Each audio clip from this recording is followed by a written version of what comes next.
다 같이 말씀 봉독하겠습니다. 마가복음 2장 1절에서 17절까지 말씀입니다. 마가복음 2장 1절에서 17절.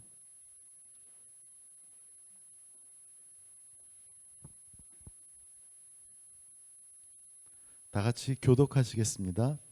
수일 후에 예수께서 다시 가버나움에 들어가시니 집에 계시다는 소문이 들린지라 많은 사람이 모여서 문 앞까지도 들어설 자리가 없게 되었는데 예수께서 그들에게 도를 말씀하시더니 사람들이 한 중풍병자를 네 사람에게 메어 가지고 예수께로 올세 무리들 때문에 예수께 데려갈 수 없으므로 그 계신 곳에 지붕을 뜯고 구멍을 내고 중풍병자가 누운 상을 달아내리니 예수께서 그들의 믿음을 보시고 중풍병자에게 이르시되 작은 자야 내 죄 사함을 받았느니라 하시니 어떤 서기관들이 거기에 앉아서 마음에 생각하기를 이 사람이 어찌 이렇게 말하는가 신성모독이로다 오직 하나님 한 분 외에는 누가 능히 죄를 사하겠느냐. 그들이 속으로 이렇게 생각하는 줄을 예수께서 곧 중심에 아시고 이르시되 어찌하여 이것을 마음에 생각하느냐. 중풍병자에게 내 죄 사함을 받았느니라 하는 말과 일어나 내 상을 가지고 걸어가라 하는 말 중에서 어느 것이 쉽겠느냐. 그러나 인자가 땅에서 죄를 사하는 권세가 있는 줄을 너희로 알게 하려 하노라 하시고 그들에게 말씀하시되 내가 내게 이르노니 일어나 내 상을 가지고 집으로 가라 하시니 일어나 곧 상을 가지고 모든 사람 앞에서 나가거늘 그들이 다 놀라 하나님께 영광을 돌리며 이르되 우리가 이런 일을 도무지 보지 못하였다 하더라. 예수께서 다시 바닷가에 나가심에 큰 무리가 나왔거늘 예수께서 그들을 가르치시니라. 또 지나가시다가 알페오의 아들 레이가 세간에 앉아 있는 것을 보시고 그에게 이르시되 나를 따르라 하시니 일어나 따르니라. 그의 집에 앉아 잡수실 때 많은 세리와 죄인들이 예수와 그의 제자들과 함께 앉았으니 이는 그러한 사람들이 많이 있어서 예수를 따름이러라. 바리새인의 죄인의 제자들과 함께 마신 것을 보고 그의 제자들에게 이르시되 어찌하여 세리 및 죄인들과 함께 먹는가. 예수께서 들으시고 그들에게 이르시되 건강한 자에게는 의사가 쓸데없고 병든 자에게라야 쓸데있느니라. 나는 의인을 부르러 온 것이 아니요 죄인을 부르러 왔노라 하시니라. 아멘. 지난주에 여러분도 아시다시피 지난주에 목사님께서 사임을 하게 되셨습니다. 그래도 우리는 예배를 계속해야 되기에 새로운 목사님이 오실 때까지 제가 이곳에서 그동안 말씀을 전하게 되었는데요. 많이 부족해요. 이런 일도 처음이고 그리고 말씀을 연구하는 사람도 아니고 그러기에 많이 부족하고 또 그런 가운데 있지만 그 부족한 부분은 분명히 성령님께서 온전히 채워주실 거라 믿습니다. 그리고 이 자리에 있는 여러분들도 이 시간 성령님과 온전히 함께 하시고 그리고 말씀을 깨닫게 되는 그런 귀한 시간이 됐으면 좋겠습니다.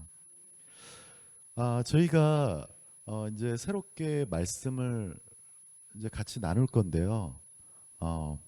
먼저 그 셀 모임에서 같이 했던 교제예요. 풍삼이라고 이 큐티 교제로 같이 말씀을 나눌 건데요. 이 그 교재는 청년부 그 집행부에서 준비해 주실 거고요. 이번 주에 준비 안 됐는데 다음 주에는 이 책으로 같이 공부하도록 하겠습니다. 오늘 말씀을 통해서 딱 두 가지만 정확히 알고 갔으면 좋겠어요. 첫 번째는 예수님께서 이 땅에 오신 이유, 왜 예수님께서 이 땅에 오셨을까? 그것을 정확히 깨닫고 가는 시간이 됐으면 좋겠고요. 두 번째는 우리가 어떻게 해야 예수님을 만날 수 있는지. 참 우리가 몇십 년 동안 교회를 다녔지만 이거에 대해서 알고 있다고 하지만 명확히 내 가슴에 있는 분도 계시겠지만 또 없는 분들도 있을 거예요. 오늘 말씀을 통해서 정확히 깨닫고 가는 그런 시간이 됐으면 좋겠습니다. 자, 그러면은 말씀 1절부터 2절까지 다시 한번 읽어볼게요. 수일 후에 예수께서 다시 가버나움에 들어가시니 집에 계시다는 소문이 들린지라 많은 사람이 모여서 문 앞까지도 들어설 자리가 없게 되었는데 예수께서 그들에게 도를 말씀하시더니 예수님께서 공생의 사역을 시작하시고 많은 그 갈릴리 지방 그 중심으로 이제 다니시게 되는데 그곳에서 많은 이적을 행하세요. 귀신을 내쫓으시고 그리고 병든 자를 고쳐주시고 그리고 무엇보다 천국의 소망, 복음을 그들에게 전하시면서 많은 무리들이 예수님을 따르게 되거든요. 그래서 예수님이 다시 그 가버나움에 오셨다는 그 소식을 듣고 사람들이 그 집 앞에 집으로 이제 그 들어와서 예수님의 말씀을 듣는 그런 상황이에요. 지금 이곳에 만약에 예수님이 있다고 하면은 이 예배당 전체가 사람들로 꽉 차서 문 앞까지도 꽉 차 있는 그런 상황이에요. 근데 그때 예수님을 만나기를 원했던 병든 자, 중풍병자 한 사람이 있었어요. 그는 신경이 이제 다친 그 중풍병을 알았기 때문에 예수님을 만나러 와야 되는데 일어날 수도 없고 또 움직일 수도 없는 침상에 누워 있을 수밖에 없는 그런 사람이었죠. 그래서 예수님 앞에 도저히 나와 와서 고침을 받을 수 없는 그런 상황인데 그에게는 다행히도 그를 사랑하는 4명의 친구가 있었습니다. 그 4명의 친구가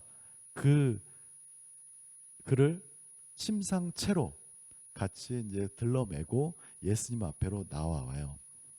그리고 예수님이 계신 곳에 도착했는데 그곳에도 이제 또 새로운 장애물이 있죠. 어떤 장애물이 있어요. 사람들이 너무 많이 있어서 문 앞까지 있다 보니까 저 문 앞에서 예수님은 이곳에 있는데 올 수가 없는 거예요. 올 수가 없는 거예요. 그때 나 같으면은 그랬을 것 같아요. 아, 오늘은 아닌가 보다. 돌아가자. 예수님 한가해지면 그때 다시 찾아와야지. 나 같았으면 그랬을 것 같은데 이 믿음이 좋은 그 내 친구는 생각을 해내요. 방법을 어떻게 해서든지 내 이 친구를 예수님을 만나게 해서 그 병을 고쳐 놓겠다. 그래서 직진으로 안 되니까 위로 가요.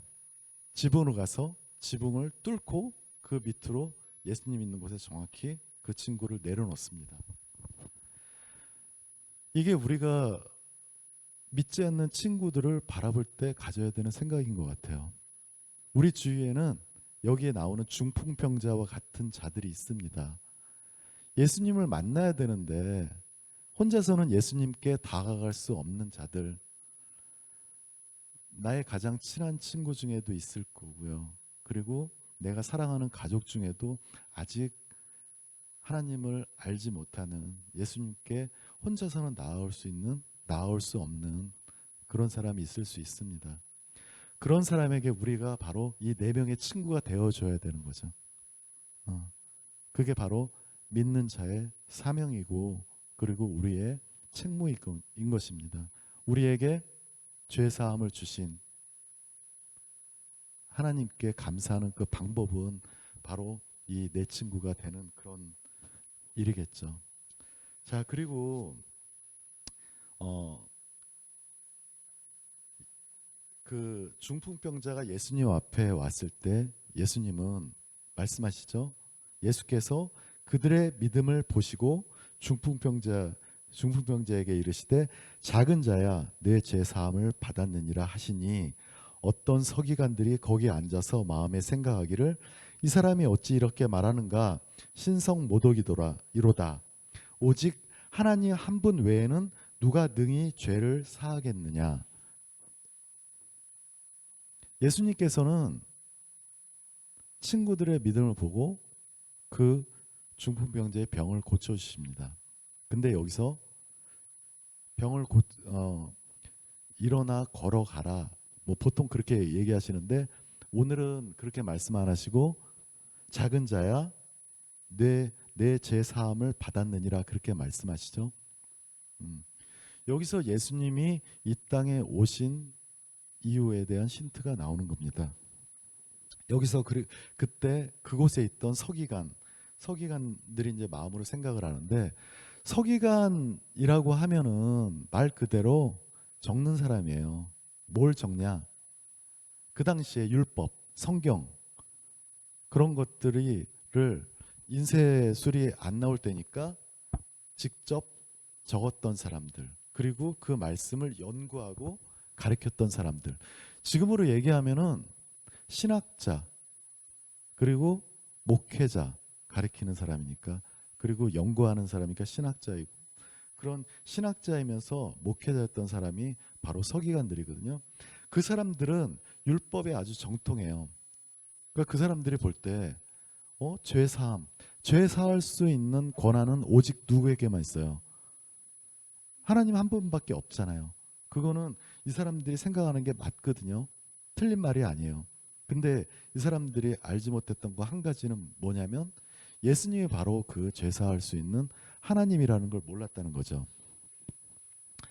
그때 예수님께서는 이 서기관들과 그 앞에 있는 모든 사람들이 예수님께서 하나님이라는 걸 깨닫게 하시기 위해서 질문을 해요.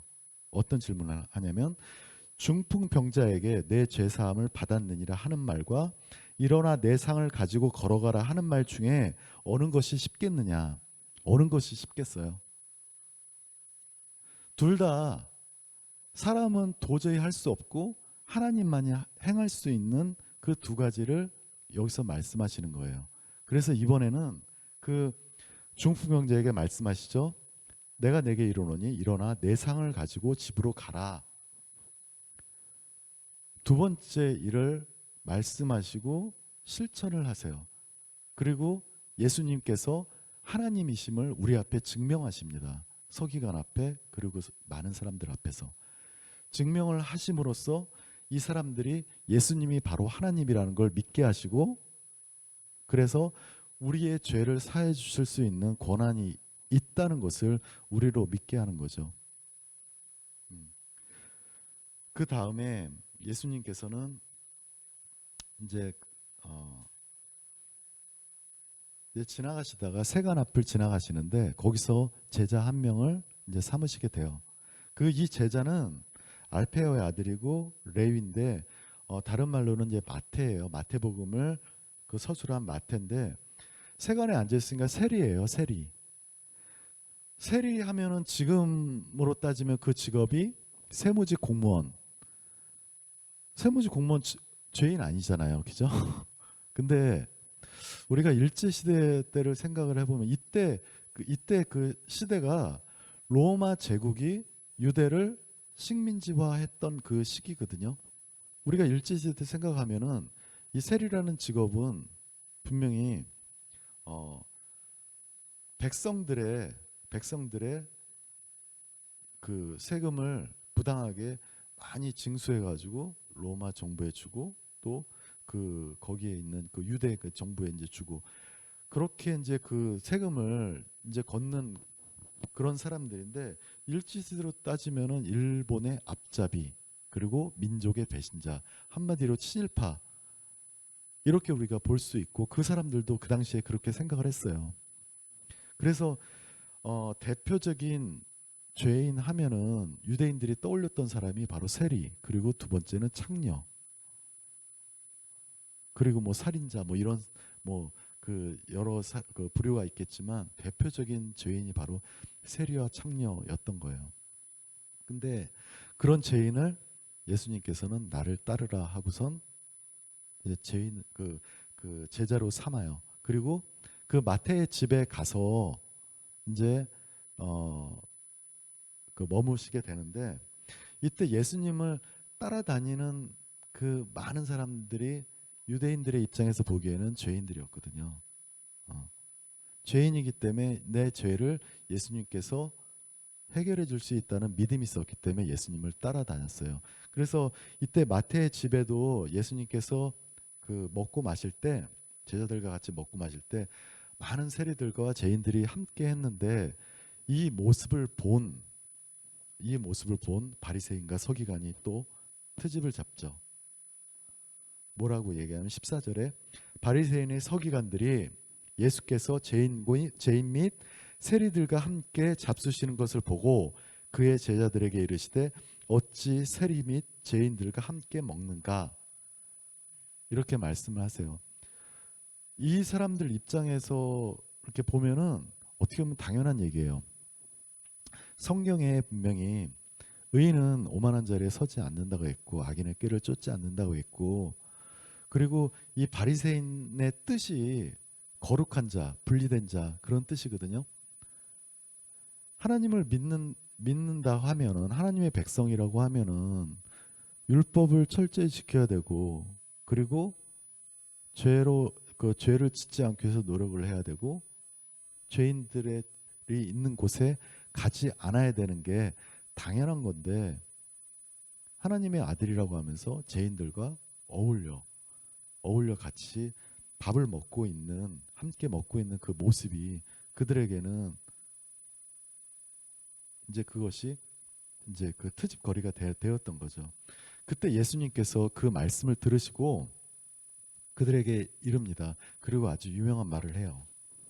건강한 자에게는 의사가 쓸데없고 병든 자에게라야 쓸데있느니라. 나는 의인을 부르러 온 것이 아니고 죄인을 부르러 왔노라. 그렇게 말씀하십니다.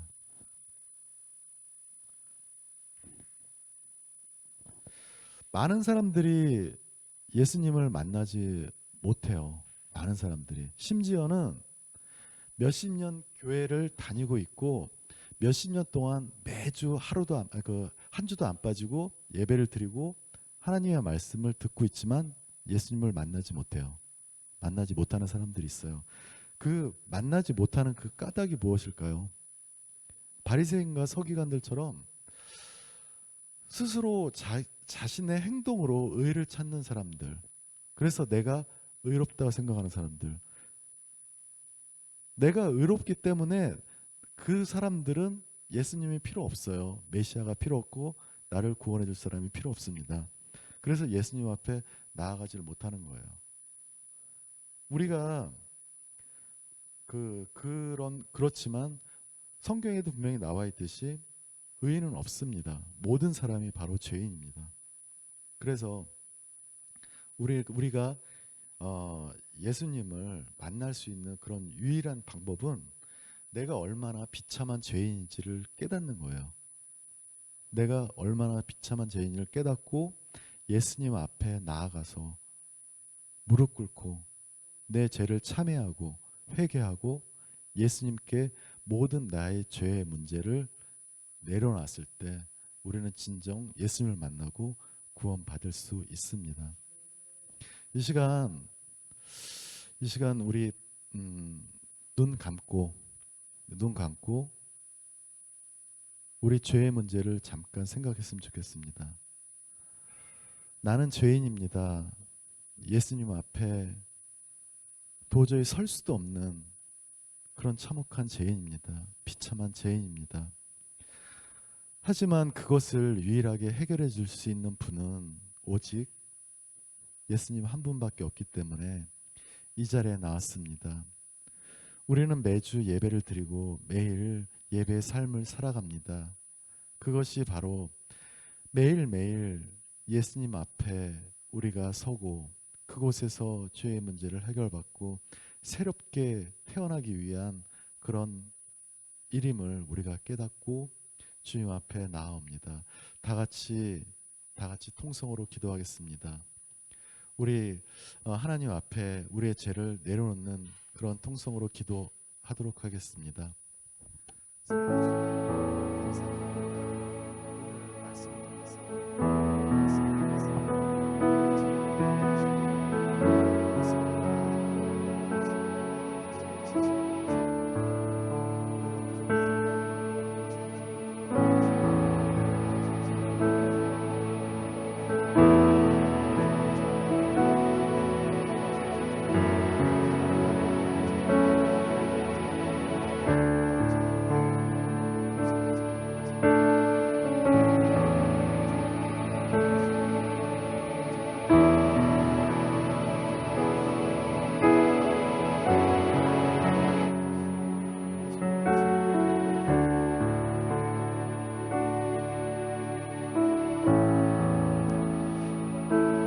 사랑의 주님, 주님께서는 우리의 죄로 인하여 죽을 수밖에 없는, 너무나도 타락하였기에 하나님과 가까이 할 수 없는 저희들을 위해서 이 땅에 오셨습니다. 그리고 이 땅에 오셔서 단순히 저희의 죄를 리셋하신 것이 아니고 죄의 문제를 온전히 해결해 주기 위해서 친히 당신이 하나님이심을 저희에게 보이시고, 또 그 보이신 거로 인해서 저희들이 예수님 앞으로 다가올 수 있게 하셨습니다. 저희의 죄의 문제를 해결해 주신 주님, 너무나도 감사드립니다. 그리고 이제는 새 사람으로 거듭나고 새 사람으로 거듭나서 예수님을 닮아가는 그런 삶을 살겠습니다. 온전히 하나님께 다가가며 삶으로 예배를 드리는 저희들이 되게 될 것을 이 시간 주님 앞에 서원하며 주님께 나아가기를 원합니다. 오늘 말씀 속에 성령님이 함께 하셔서 저희들 그 듣는 귀에서 그것이 온전히 하나님의 말씀으로 새겨졌을 거라 믿으며 예수님 이름으로 기도드립니다. 아멘. 오늘 예배 주기도문으로서 모두 마치겠습니다. 하늘에 계신 우리 아버지의 이름을 거룩하게 하시며 아버지의 뜻가 오게 하시며 아버지의 뜻이 하늘에서와 같이 땅에서도 이루어지게 하소서.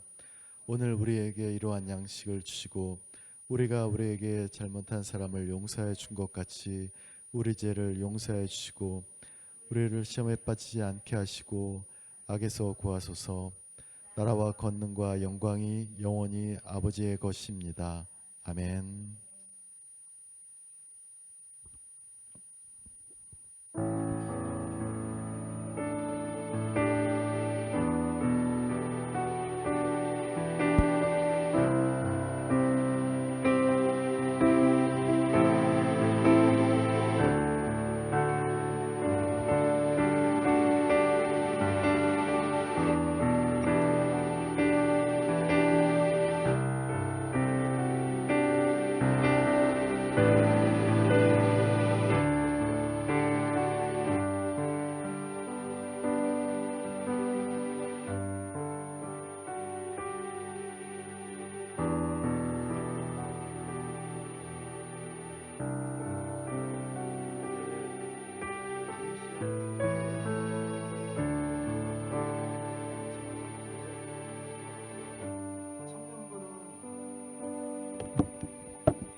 청년부끼리, 그리고 청년부가 아닌 사람은 아닌 사람들끼리 같이 오늘 말씀을 같이 나누는 시간